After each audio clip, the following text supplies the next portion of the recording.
మాటలు, సంగీతం, పక్షుల కలకూజితాలు ఇవన్నీ వినడానికి మీరు మాకు చెవులిచ్చారు. కాబట్టి ఈశ్వర, మీకు మేము పువ్వులతో పూజ చేస్తున్నాం.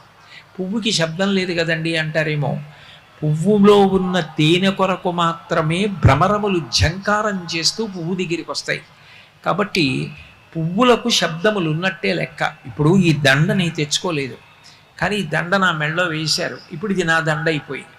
అట్లాగే పువ్వుల కొరకు భ్రమరములు ఝంకారం చేశారు కాబట్టి ఝంకారములన్నీ పువ్వులకే చెందుతాయి. పువ్వులకు శబ్దములున్నాయి, మాకు శబ్దములు వినడానికి చెవులు ఇచ్చారు ఈశ్వర. అందుకని మీకు నేను పువ్వులతో పూజ చేస్తున్నాను. ఎన్ని పదార్థాలు తిన్నానో పుట్టినప్పటి నుంచి, ఎన్ని తీపులు తిన్నానో, ఎన్ని కారాలు తిన్నానో, ఎన్ని ఉప్పటి పదార్థాలు తిన్నానో, ఎన్ని వగరువి తిన్నానో, ఎన్ని రుచులు చూశానో, ఎన్ని కాయలు, ఎన్ని పళ్ళు, ఎన్ని భోజనాలు.